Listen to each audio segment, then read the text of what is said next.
If you own a house that nobody lives in right now, you have probably heard two words used like they mean the same thing. Vacant, abandoned.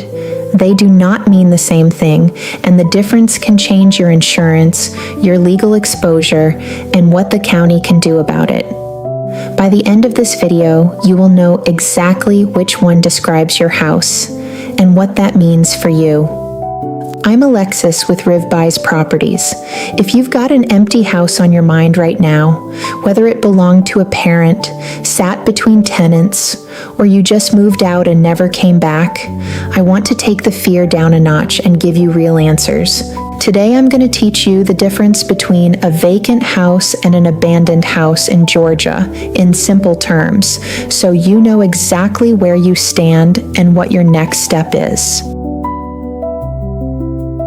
Before we dive in, hit like and subscribe so you don't miss the next video. If you own a house that nobody lives in right now, you have probably heard two words used like they mean the same thing. Vacant, abandoned. They do not mean the same thing, and the difference matters more than almost anyone tells you.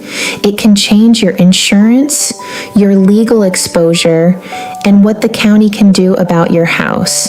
So let's fix that today in simple terms. First, here's the thing about an empty house. It's out of sight, and that is exactly why it sits on you. You cannot see it. You cannot check it. And part of you is always a little braced for a phone call. A lot of people also feel a quiet shame that they let it get to this point. Hear me clearly. You did not do anything wrong, and you are not behind.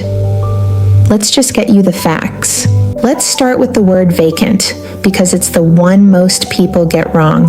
In the insurance world, vacant usually means two things at once. Nobody is living there, and the house is mostly empty of the belongings that make it a home. Furniture gone, closets cleared, no one's sleeping there. That's vacant, and it matters because your insurance policy cares about this exact definition. Now here is a word almost nobody hands you, and it can save you money: unoccupied. Unoccupied means the house is still furnished. It still looks lived in, but nobody is actually staying there. Think of a parent who just moved into memory care. Their clothes are still on the drawers. The couch is still there, but no one sleeps in that house. To most insurers, that's unoccupied, not vacant, and the two are treated very differently on your policy. Why do insurers care so much? Because an empty house fails quietly. A pipe can leak for weeks with no one there to hear it. A small roof problem becomes a big one, and an empty house is simply a more tempting target. So most standard homeowner policies contain a vacancy clause. It says that once a house has been vacant for a set stretch of time, often around 30 to 60 days, certain kinds of damage may no longer be covered, or coverage gets reduced. That clause is inside your policy right now, whether or not anyone ever pointed it out. That's the invisible risk principle in one line. The risk is real, it's usually quiet, and you can get ahead of it the moment you can see it.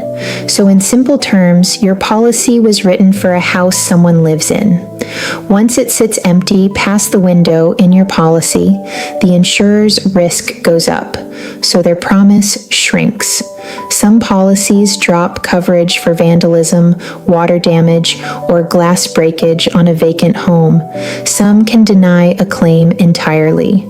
The exact number of days and the exact exclusions live in your specific policy. So the single most useful thing you can do today is find your policy and read the word vacancy. If you can't find it, call your agent and ask directly, what happens to my coverage if this house is empty for 60 days? Here's the part that takes the fear down. If your house is going to be empty for a while, you are not stuck. There's a common fix.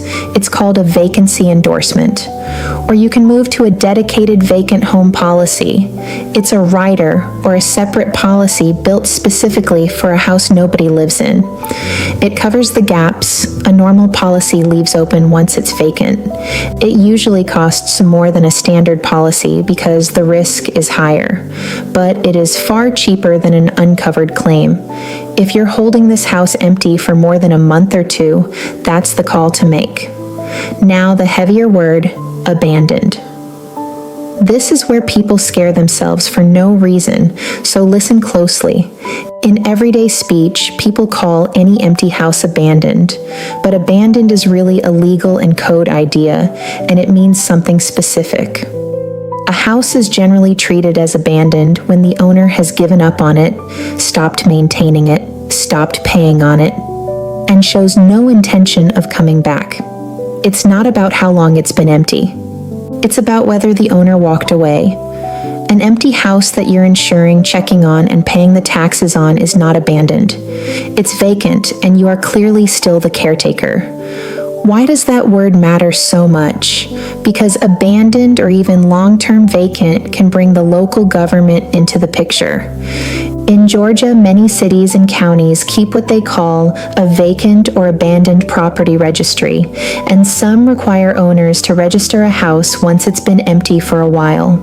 If a property looks neglected, code enforcement can post a notice, order the grass cut or the house secured, and even bill the owner or place a lien if it's ignored. So vacant is mostly between you and your insurer. Abandoned or neglected looking is where the county can get involved. Staying clearly in the vacant but cared for lane is how you avoid that whole world. Let me be specific, because this is a Georgia channel. Georgia does not have one single statewide vacant house rule. It's handled city by city and county by county. Atlanta and a number of other municipalities have adopted vacant property ordinances that can require registration, a point of contact, and upkeep once a house sits empty. The exact trigger and fee depend on where your house is. So if your empty house is inside city limits, it is worth one quick call to that city's code enforcement or community development office to ask, do I need to register this house? And if so, by when? So how do you tell which one you actually are? Run this quick check. Still furnished and clearly cared for, just with nobody staying there. That's unoccupied, mostly emptied out, but you're still insuring it, paying the taxes and keeping an eye on it. That's vacant, and you're the responsible owner. Stopped paying, stopped maintaining, and mentally let go? Only then are you near abandoned, and even then, you can pull it back by re-engaging. For almost everyone watching this, you are vacant or unoccupied, and you are still in control. Here's what I'd do this week if it were my family's house. 1, find your insurance policy and read the word vacancy, or call your agent and ask what happens after 60 days empty. 2, if you'll hold it empty a while, ask about a vacancy endorsement or a vacant home policy. Hurry, if the house is inside a city, call code enforcement and ask whether you need to register it. 3 calls and you go from bracing for a surprise to being ahead of it. And here's something you won't hear from most people who buy houses. You may not need to sell this house at all. If you can insure it properly, keep an eye on it, and the costs are manageable, holding it is a completely valid choice, and sometimes the right one. Selling only makes sense when the house is more weight than it's worth to you in money, in time, or in peace of mind. My job here is to make sure you understand your options, not to talk you out of your own house. So, where do we come in if the house has become the heaviest thing on your list? If it needs work, it's far away, it's full of a lifetime of belongings, and you just want it handled. That's what we do. We buy houses as is across Georgia. You don't clean it out and you don't fix a thing. We work on your timeline, and if what you actually need is a good contractor or a property manager to keep it, instead we'll tell you that, honestly. Just so it's clear, we are direct buyers, not listing agents and not wholesalers passing your contract to a stranger. When you talk to us, you're talking to the people who would actually buy the house.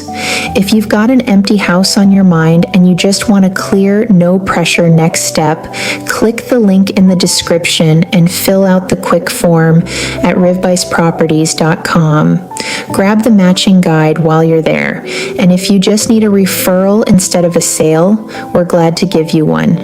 You do not have to carry the empty house alone. If you own an empty house and you just want a calm, honest next step, click the link in the description and fill out the quick form at rivbuysproperties.com. We're a family that buys houses as is on your timeline across Georgia. And if what you actually need is a good contractor, a property manager, or a lawyer, we'll point you there too. No pressure, no obligation. You do not have to figure the empty house out by yourself.